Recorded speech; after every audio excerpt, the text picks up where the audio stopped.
پیسے کمائیں لیکن وہ طریقے سے جو پیسے کمانے کا پراپر طریقہ ہے اس سے کمانا چاہیے. نصیحت کر کے چورن نہ بیچا جائے. جیسے بس میں ایک بندہ چڑھ کے نماز روزے کی ترغیب دیتا ہے اور پھر چورن نکال کے کہتا ہے کہ یہ ہاضمے کا بہترین چورن ہے. تو یہ کام بہت ہی برا ہے, غیر اخلاقی ہے. لوگ اس سے دینداروں سے بدگمان ہوتے ہیں, لیکن لوگوں میں بھی شعور نہیں ہے کہ بھئی دیندار کے بلڈ ٹیسٹ کرنے سے تھوڑی پتہ چلتا ہے کہ یہ دیندار ہے, یہ تو حرکتوں سے پتہ چلتا ہے نا. تو جو یہ حرکتیں کر رہا ہے وہ دیندار ہے ہی نہیں, تو آپ دینداروں سے بدگمان کیوں ہو رہے ہو بھائی؟ کوئی داڑھی والا آپ نے دیکھا چوری کی ہے اس نے, اب آپ دینداروں سے بدگمان, یار یہ داڑھی والے کیا ہوتے ہیں چور. ابے بھائی تو اسلام میں صرف داڑھی تھوڑی ہے, چوری سے بچنا بھی تو ہے نا, تو دیندار کہاں سے ہو گیا وہ؟ تو یہ بڑا مسئلہ ہے ہمارے معاشرے میں. تو چورن بیچنا مذہب کے نام پہ, لوگوں کی جیبوں پہ نظر رکھنا, لوگوں سے لالچ کرنا, یہ اللہ کو پسند نہیں ہے. اور دیکھو یہ تو میں بہت لمبی پچھلے 2 درسوں میں بات کر چکا ہوں. یہ بات کہنا بھی آسان, سننا بھی آسان, عمل کرنا بڑا مشکل ہے. انسان لالچ میں آتا ہے, لیکن میں آپ کو لالچ سے بچنے کا ایک خاندانی طریقہ بتاتا ہوں کہ سر اٹھا کے جینا سیکھو, کبھی کسی کی جیب پہ نظر نہ رکھو. اگرچہ یہ بات میں بہت ریپیٹ کرتا ہوں, آپ بور ہو جائیں گے, لیکن اس کو بولنے میں بھی مزہ آتا ہے, خدا کی قسم. یہ بات ایسی ہے کہ بولنے میں بھی کیا آتا ہے, اس میں مزہ آتا ہے. کسی سے طمع اور لالچ نہ رکھو, کوئی لالچ نہیں. ہمارے حضرت فرمایا کرتے تھے کہ ناجائز طریقے سے کمانا یہ تو بہت دور کی بات ہے, غیر اخلاقی طریقے سے بھی مت کماؤ. بعض کمانے کے طریقے جائز ہیں, مگر جائز ہونے کے باوجود وہ کیا ہیں, غیر اخلاقی, سوٹ نہیں کرتے ایک شریف آدمی پر. سمجھ رہے ہو؟ شریف آدمی پر سوٹ بولو نہیں کرتے. آج تجارت میں جب تاجر چیزوں کو بیچتا ہے نا تو زبان کو گھماتا ہے, سیدھی بات نہیں کرتا, وہ گھماتا ہے. آپ بات پوچھیں تو گھمائیں گے بات کو. انسان 2 اور 2 4 کی طرح بات کرے, ٹو دا پوائنٹ اور سیدھی. بھی میرا چند دن پہلے ایک صاحب سے بحث ہوئی. وہ اس کے قائل تھے کہ تقلید کرنا اسلام میں جائز نہیں ہے. اگرچہ میرا موضوع یہ نہیں ہے, بات آ گئی ہے تو میں بتا دوں. وہ یہ کہہ رہے تھے کہ اسلام میں کسی کی بھی تقلید جائز نہیں ہے. اس پہ مفتی صاحب مجھ سے مناظرہ کر لیں, بہت دنوں سے پیچھے پڑے ہوئے تھے, مناظرہ کر لیں, میں آپ کی مسجد میں آ کے مناظرہ کروں گا. مناظروں میں تو پھڈے ہوتے ہیں, آپ کو پتہ ہے, ایک دوسرے کو نیچا دکھانا. تو میں نے ان سے کہا کہ مناظرہ تو نہیں ہوگا, آپس میں افہام و تفہیم ہو جائے گی. میرا تو یہی خیال ہے کہ اس زمانے میں کسی ایک فقہ کو فالو کرنا یہ ضروری ہے.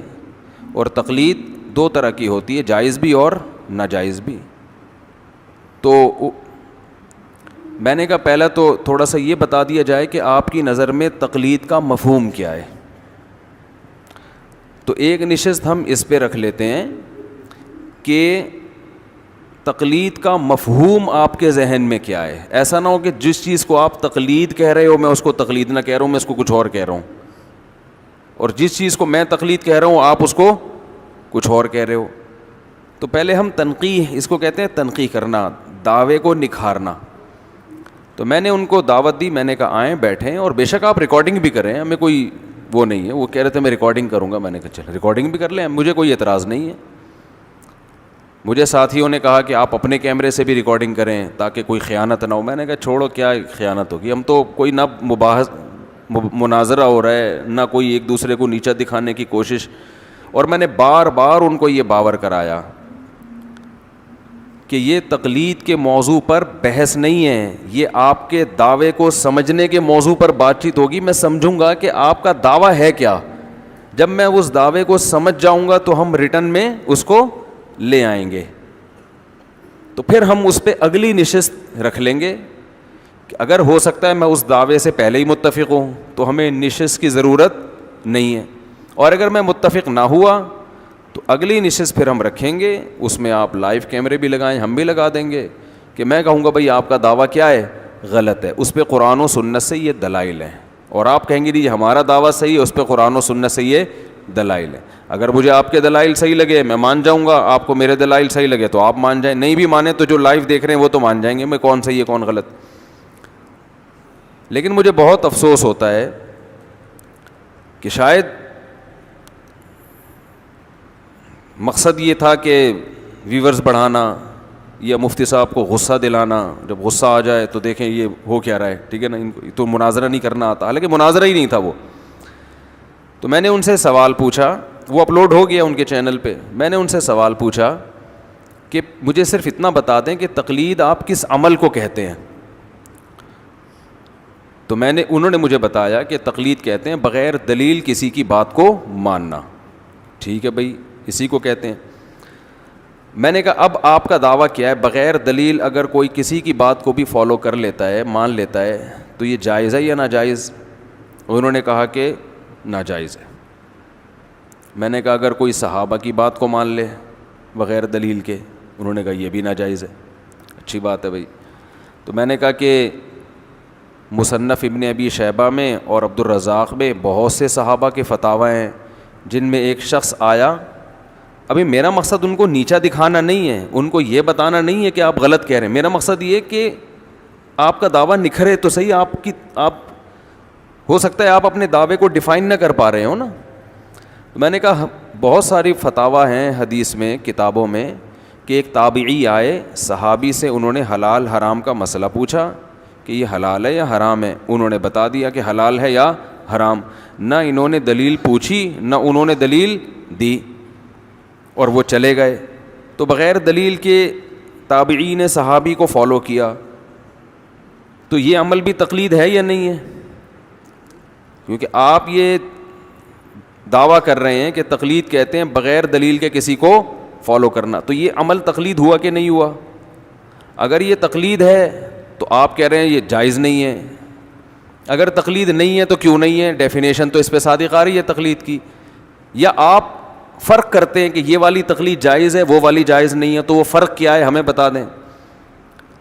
3 گھنٹے برباد ہوئے ہیں, مگر اس سوال کا جواب کم از کم میری رائے یہ ہے کہ مجھے نہیں ملا. ہو سکتا ہے میں اتنا بڑا جاہل ہوں, اتنا بڑا بیوقوف ہوں کہ مجھے انہوں نے دے رہے ہوں مجھے سمجھ میں نہ آ رہا ہو, یہ بھی ممکن ہے. تو وہ جواب میں یہ فرمانے لگے کہ کیونکہ وہ مناظرہ یوٹیوب انہوں نے ڈال دیا ہے نا, تو مجھے بھی تو حق ہے نا کہ میں اس کی حقیقت بیان کروں, کیونکہ اس پہ نیچے لوگ بہت برا بلا کہہ رہے ہیں مجھے کہ مفتی صاحب کو غصہ آ رہا ہے, مفتی صاحب تقلید پر دلائل نہیں دے رہے, یہ نیچے کمنٹس ہیں لوگوں کو, مفتی صاحب قرآن کی آیتیں نہیں پڑھ رہے, مفتی صاحب کوئی ریفرنس نہیں دے رہے. بھائی ہم قرآن کی آیتیں بھی پڑھیں گے, ہم ریفرنس بھی دیں گے, جب بات شروع ہوگی, بات اس پہ شروع ہوگی کہ آپ کا دعویٰ صحیح ہے یا غلط ہے. پہلے دعویٰ تو سامنے آئے, لیکن وہ کیا ہے, وہ انہوں نے فوراً قرآن کی آیتیں پڑھنا شروع کر دیں. وَلَا تَقْفُ مَا لَيْسَ لَكَ بِهِ عِلْمٌ, جس چیز کا علم نہیں ہے اس کو فالو مت کرو. بہت زبردست آیت ماشاء اللہ. تو یہ جو تابعین نے صحابی کو فالو کیا, یہ کیا تھا پھر؟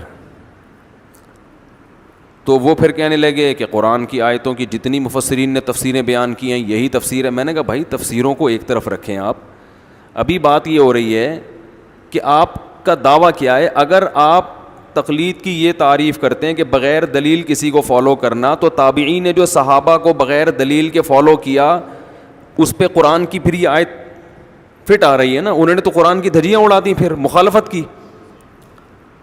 جب انہوں نے قرآن کی مخالفت کی ہے تو آپ قرآن کی کوئی ایسی تفسیر بیان کریں کہ صحابہ کے اس عمل کو قرآن کے خلاف یہ نہ جائے. پھر وہی تفسیر بیضاوی میں لکھا ہے, تفسیر ابن کثیر میں بھی لکھا ہے, فلانی میں بھی لکھا ہے. تو مجھے غصہ آ گیا, میں نے کہا بھائی بھاڑ میں جائے یار, بات کیا ہو رہی ہے. تو 1.5-2 گھنٹے, اور نیچے لوگوں کے کمنٹس آ رہے ہیں کہ بھائی وہ سامنے والے تو دلائل پہ دلائل دیے جا رہے ہیں, قرآن کی آیتیں اور ریفرنس اور تفسیروں کی کتابیں, اور مفتی صاحب نے اب تک ایک آیت بھی نہیں پڑھی اور اب تک ایک کتاب کا حوالہ بھی نہیں دیا. تو اور پھر جب ظاہر ہے میں درجنوں کام تھے, تھک ہار کے انسان بیٹھا ہو, اور پہلے یہ کئی بار بات ہو چکی ان سے کہ ابھی میں آپ کو سمجھوں گا آپ کا دعویٰ ہے کیا, بحث نہیں ہوگی, دلائل کی بات نہیں ہوگی, ابھی تو یہ ہے کہ آپ کا دعویٰ ہے کیا. اگر یہ تقلید ہے اور اس کو ناجائز کہتے ہیں تو صحابہ میں جو ہوا یہ کیوں جائز ہے پھر؟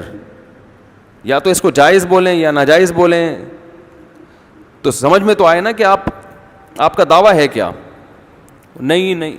پھر وہ مجھے کہنے لگے کہ آپ مصنف ابن ابی شیبہ میں ایسی حدیثیں دکھائیں جن میں تابعین نے صحابہ سے مسئلہ پوچھا ہو اور صحابی نے بغیر دلیل کے بتایا اور تابعین نے اس کو فالو کیا, اس کا حوالہ دیں.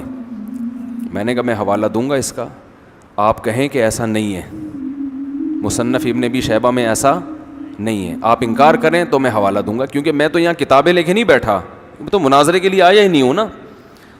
آپ کہیں کہ حدیث کی کتابوں میں ایسا نہیں ہے. انہوں نے کہا نہیں, میں انکار نہیں کر رہا. جب آپ مان رہے ہیں تو مجھے حوالہ دینے کی کیا ضرورت ہے؟ تو فرمانے لگے کہ حدیث میں آتا ہے کہ جو دلیل دیتا ہے نا, اس جو دعویٰ کرتا ہے اس کے ذمے دلیل ہوتی ہے. تو آپ نے دعویٰ کیا کہ حدیث کی کتابوں میں ایسے فتوے ہیں کہ صحابی کی بات کو تابعین نے مانا بغیر دلیل کے. اگر کہہ رہی آپ دعویٰ کر رہے ہیں نا ایسے فتوے ہیں, تو آپ دلیل پیش کریں, کتاب میں دکھائیں کہاں ہیں. مدعی کے ذمے دلیل پیش کرنا ہوتا ہے. میں نے ان سے عرض کیا مدعی کے ذمے اس وقت دلیل پیش کرنا ہے جب مدعا علیہ انکار کرے. جب انکار نہیں کر رہا تو حدیث میں کہیں نہیں ہے کہ پھر بھی دلیل پیش کرو. پھر میں مثال دے رہا ہوں کہ اس آدمی پہ میں نے دعویٰ کیا اس نے 1 لاکھ روپے میرے کھائے ہیں, یہ کہہ رہے ہاں کھائے ہیں, تو مجھے کیا ضرورت ہے دلیل پیش کرنے کی؟ یہ بھی وہ کہہ رہا ہے بھائی میں مان رہا ہوں. میں نے کہا آپ کہیں کہ نہیں ہے, تاکہ ٹائم بچے نا, ٹو دا پوائنٹ بات ہو. میں گھر میں جاؤں گا کتابیں اٹھا کے لاؤں گا, نہ میں اس تیاری کے ساتھ بیٹھا ہوں, نہ میں بحث کرنے کے لیے, نہ مناظرہ کرنے کے لیے. تو انہوں نے کہا کہ قرآن میں آتا ہے ہاتھو برہانکم ان کنتم صادقین, قرآن پہ آیتیں پڑھ رہے ہیں, ہاتھو برہانکم ان کنتم صادقین, تم دلیل لے کر آؤ اگر تم سچے ہو. میں نے کہا خود اس قرآن کی آیت سے پتہ چل رہا ہے کہ جو انکار کرے گا اس کے ذمہ دلیل. میں نے کہا قرآن یہ مشرکین سے مطالبہ کر رہا ہے کہ دلیل لے کر آؤ, کیونکہ مشرکین قرآن کی باتوں کا کیا کر رہے ہیں؟ انکار. جو انکار نہیں کر رہے ان سے قرآن تھوڑی دلیل مانگ رہا ہے. قرآن کہہ رہے تم نے ایک دعویٰ کیا ہے, ہم نہیں مانتے اس دعوے کو, تم اس پہ دلیل لے کر آؤ. تو خام خقی ایک بحث. پھر ظاہر انسان کو جب فضول بات ہوتی ہے تو مجھے غصہ بھی آیا پھر اس پہ, تو میں نے تھوڑا سا تیز لہجے میں بات بھی کی, تو وہ بھی پھر نیچے کمنٹس, وہ بھی مناظرہ میں مفتی صاحب کو غصہ آ گیا, مناظرہ ہو رہا ہے دلیل دے نہیں رہے, اب تو ہمیں اور پکا یقین ہو گیا ان کے پاس کوئی دلیل نہیں ہے. تو بتنگڑ بن گیا بات کا.